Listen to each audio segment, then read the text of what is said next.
Hello, সবাই কেমন আছো? আজকে আমি একটা নতুন ব্লগের সাথে তোমাদের কাছে এসে গেছি।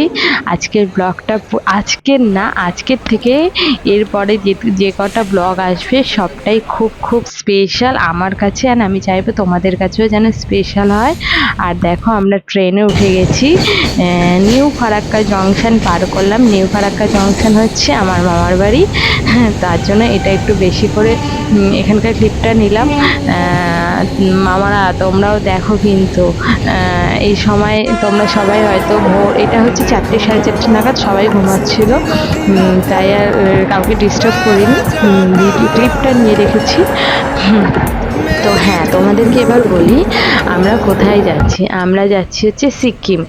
আমরা সিকিমের হচ্ছে নর্থ সিকিমটা আমরা ঘুরবো। আমি আর হ্যাঁ, সেরম কেউ যাচ্ছে না, আমি আমার হাজব্যান্ডই যাচ্ছি। তো চলো তোমাদের সাথে পুরোটা কতটা আনন্দ করলাম, মানে এরপরে যতগুলো ব্লগ আসবে আশা করি তোমাদের খুব ভালো লাগবে সিকিমের ব্লগ। আর আমি কতটা আনন্দ করলাম তোমাদের সাথে সবটাই একটু একটু করে, পুরোটা তো আর দিতে পারবো না, অল্প অল্প করে একটু একটু ভিডিও করে সবটাই তোমাদেরকে দেব।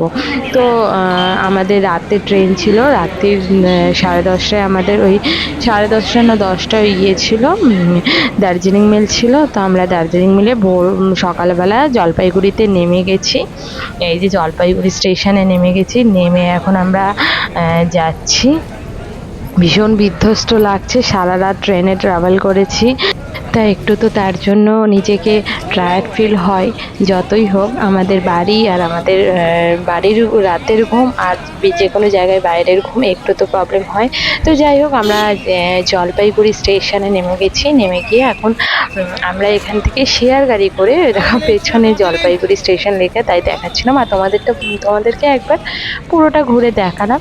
আর হ্যাঁ, আমরা এখান থেকে শেয়ার গাড়ি করে এনজিবি থেকে আমরা গিয়েছিলাম শিলিগুড়ি বাস স্ট্যান্ড, মানে এসএনটি বাস স্ট্যান্ড গিয়েছিলাম। আমরা এখান থেকে শেয়ার গাড়ি করে গিয়েছিলাম ওখানে। তো ওখানে গিয়ে আমাদের এসএনটি বাস স্ট্যান্ড শিলিগুড়ি থেকে আমরা সিকিম যাব, যেটা সেটা আমাদের বাস ছিল 12টার সময়। তো তার জন্যই 12টার সময় বাসে উঠে মোটামুটি পৌঁছাতে 5টা বেজে যাবে। তো তাই আমরা ওখান থেকে এসএনটি বাস স্ট্যান্ডের ওখানেই একটা বেশ সুন্দর আর কি একটা রেস্টুরেন্ট টাইপের ছিল, ভালো। তো ওখানে আমরা দুপুরে লাঞ্চটা করে নিয়েছিলাম, তাড়াতাড়ি করেছিলাম, 11:30 নাগাদ আমরা একেবারে লাঞ্চ করে নিয়েছিলাম, কারণ কি আমরা সময় পাবো না। তো ও নিয়েছিল হচ্ছে চিকেন ভাত, আর আমি নিয়েছিলাম ডিম ভাত। তো ওর মধ্যে ওকে দিয়েছিল হচ্ছে চিকেন, ডাল, আর ওই একটা ওই ভাজা টাইপের, আর ছিল হচ্ছে ফুলকপির তরকারি আর স্যালাড। আর আমারও সেম ছিল, শুধু আমার ছিল ডিম। তো আমরা খাওয়া দাওয়া করে বাসে উঠে গেছি, এবার বাস আমাদের ছাড়বে। হ্যাঁ, তো দেখো বাসে উঠে এবার আমরা যাচ্ছি। তো ওই যাওয়ার সময় তিস্তা নদীর ওপর দিয়ে, তিস্তা নদীর পাশ থেকে যাচ্ছিলাম, তো সেটাই ভিউ। আমাদের ওই যখন তিস্তা নদীর পাশ থেকে যখন বাসটা যাচ্ছিল না, দেখো ভিউ তো সব মানে স্বাভাবিক, পাহাড়ের ভিউ মানে অসাম, সেটা সুন্দর, কিন্তু ভীষণ ভয় করছিল, মানে একদম নদীর গা ঘেঁষে বাসটা যাচ্ছিল, তো ভয় তো করছিল। যাই হোক, আমরা পৌঁছে গেছি, বাস থেকে নেমে গেছি, বাসে আর বেশি ভিউ নিতে পারিনি। আমাদের মানে বাস থেকে হেঁটেই জাস্ট 2 মিনিট আমাদের হোটেল। আচ্ছা, তোমাদেরকে এটাও বলি, আমাদের যে এমজি রোডের যে এমজি মার্ক মানে ম্যাল রোড যেটা, সেটা সামনেই আমাদের রুম নেওয়া ছিল।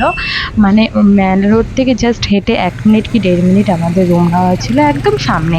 তো তার জন্য আমাদের একদম অসুবিধা হয়নি, খুব ভালো আর কি, সে নেমেই একদম ম্যাল রোড ঘুরেছি। তো চলো, দেখো রুমে চলে এসেছি, তোমাদের সাথে একটা ছোট্ট করে রুম ট্যুর দিয়ে নিই। এই দেখো, এটা বেড, সুন্দর একটা কিং সাইজের বেড, আর বেশ রুমটাও ঠিকঠাক রয়েছে, ভালোই, ঠিকঠাক মানে সুন্দর। আর সব থেকে মেন যেটা হচ্ছে টয়লেট, আমাদের সবসময় একটা ব্যাপার থাকে যে রুমের টয়লেট কেমন হবে, কতটা পরিষ্কার হবে। তো দেখো, তোমরা দেখতেই পাচ্ছ নিশ্চয়ই, টয়লেট বেশ পরিষ্কার পরিচ্ছন্ন, মানে খুবই ভালো। তো টয়লেটটা বেশ ভালোই ছিল। তারপরে এখানে একটা ছোট্ট ওয়ার্ড্রপ ছিল, সেখানে এক্সট্রা তোশক, বালিশ, সমস্ত কিছুই ভালোই ছিল ব্যবস্থা। আর সব কিছুই মানে রুমটা নো ডাউট খুব ভালো দাম হিসাবে। আর হ্যাঁ, আমাদের না আজকে হচ্ছে এটা আমাদের পার্সোনালি রুম নেওয়া, আর কালকের থেকে আমরা হচ্ছে প্যাকেজে রয়েছি। মানে আমরা আজকে যেটা সেটা আমরা কালকেই আসতাম, কিন্তু আমার হাজব্যান্ডের ছুটি অনুযায়ী একদিন এক্সট্রা ছুটি পেয়েছে, তাই ও আজকে চলে এসছে। আমরা আজকে চলে এসেছি, নাহলে আমাদের কালকের থেকে প্যাকেজ বুক করা আছে। প্যাকেজে সবই মানে আমরা একটা অপারেটরের থ্রুতে এসে অপারেটরের সাথে, তো ওনাদের আমাদের কালকের থেকে রুমের সব কিছু প্যাকেজ বুক করা রয়েছে, তার জন্য এটা আমাদের পুরোটাই নিজস্ব বুকিং করা। কালকের থেকে আমাদের খাওয়া দাওয়া ঘোরাফেরা সমস্ত কিছু ওদের সাথে। তো দেখো রুম থেকে আমাদের নিচে মেল রোডটা তোমাদের সাথে দেখায়। আর বাকি কালকের থেকে আমি তোমাদেরকে আমার ঘোরার ভিডিও শেয়ার করব। আর আজকের ভিডিওটা এতটাই, যদি ভালো লাগে লাইক কমেন্ট শেয়ার করো, টাটা।